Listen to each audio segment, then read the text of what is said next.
অনেক দিন আগের কথা। এক বনের ভিতর ছিল একটি চালাক সিংহ এবং একটি চতুর ছাগল। একদিন চতুর ছাগলটি তার বন্ধুদের সাথে এক বিশাল মাঠে ঘাস খাচ্ছিল।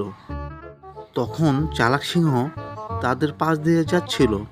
তার আশা দেখে ছাগলরা দৌড়ানোর জন্য প্রস্তুত হলো, কারণ তারা তার ধারালো নখ এবং বড় বড় দাঁত দেখে ভয় পেয়েছিল। তোমাদের পালানোর দরকার নেই বন্ধু, আমি তোমাদের মারতে আসিনি, আমি তোমাদের খেতে আসিনি, আমি তোমাদের অনেক ভালোবাসি, আমি তোমাদের একটি সুসংবাদ দিতে এসেছি। ও, সত্যিই কি তুমি আমাদের শিকার করতে আসোনি? সত্যিই কি তুমি আমাদের খেতে আসোনি? হ্যাঁ বন্ধু, সত্যি আমি তোমাদের খেতে আসিনি, সত্যি আমি তোমাদের অনেক ভালোবাসি। তোমাদের এই সুসংবাদ দিতে এসেছি যে সামনে যে বন আছে সে বনের পাশে সুন্দর একটি মিষ্টি নদী আছে।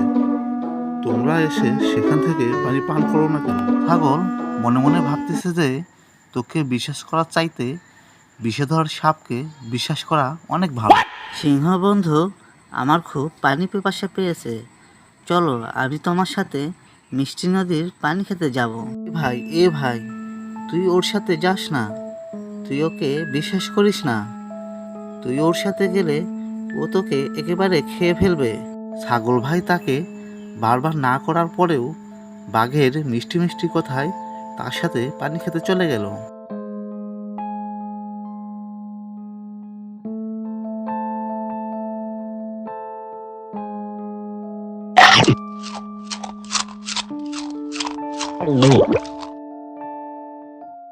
চলে যাওয়ার অনেকক্ষণ পর্যন্ত তার ফিরে আসার জন্য অপেক্ষা করলো, কিন্তু সে আর ফিরে আসলো না।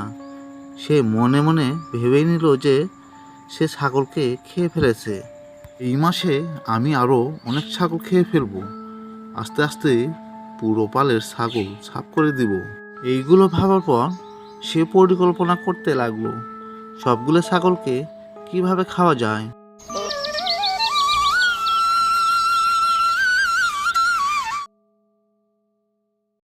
ভাই, তোরা কি কোনো কিছু বুঝতে পারছিস না? কাল যে মিষ্টি নদীর পানি খেতে গেছিল সে এখনো ফিরে আসেনি, তার মানে সে তাকে খেয়ে ফেলেছে। তোরা যাস না রে ভাই। এরপরে আবারও সে মূর্খ ছাগলদের বোঝানোর চেষ্টা করে, কিন্তু তারা কোনো কথা শুনে না। তারপরও তারা তার সাথে মিষ্টি পানি খাওয়ার জন্য নদীতে যায় এবং তাদের খেয়ে ফেলে। আমাকে যে কোনো একটা ব্যবস্থা করতে হবে, তাছাড়া সিংহ সব ছাগলকে খেয়ে ফেলবে।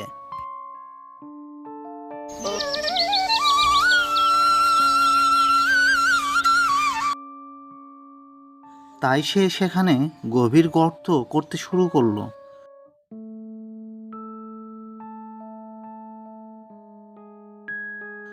গর্ত করার পর সেখানে সে আগুন তৈরি করলো।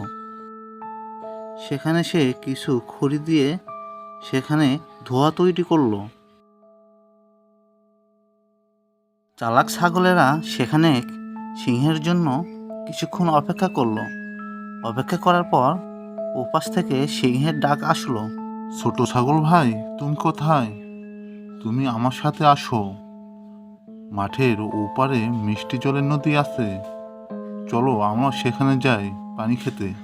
তুমি বন থেকে বের হও না কেন? আমি তোমাকে দেখাবো যেখানে তুমি অনেক ভেড়া খেতে পারবে। সিংহটি খুব ধূর্ত ছিল, তাই সে আবারও বলতে লাগলো, তুমি আমাকে খাবারের লোভ দেখিও না, তুমি আমার সাথে আসো, আমরা দুজন মিলে মিষ্টি পানি খাবো। সিংহ বন্ধু, সত্যি বলছি, তুমি আসো, সত্যি তোমাকে অনেকগুলো ভেড়া খাওয়াবো। তার কথায় বিশ্বাস করে সামনে এগিয়ে আসলো। আসার সাথে সাথে সে গর্তে পড়ে গেল। পড়ে যাওয়ার পর সে সাথে সাথে আগুনে পুড়ে মারা গেল। পর থেকে তোমরা আর সিংহকে কখনো বিশ্বাস করবে না, আর বিশ্বাস করলে তোমাদের কি অবস্থা হবে সেটা তোমরা অবশ্যই বুঝতে পারতেছো। এখন থেকে সবার যেন কথা মনে থাকে। এরপর থেকে সবাই সাবধান হয়ে গেল আর সবাই সুখে শান্তিতে জঙ্গলে বসবাস করতে লাগলো।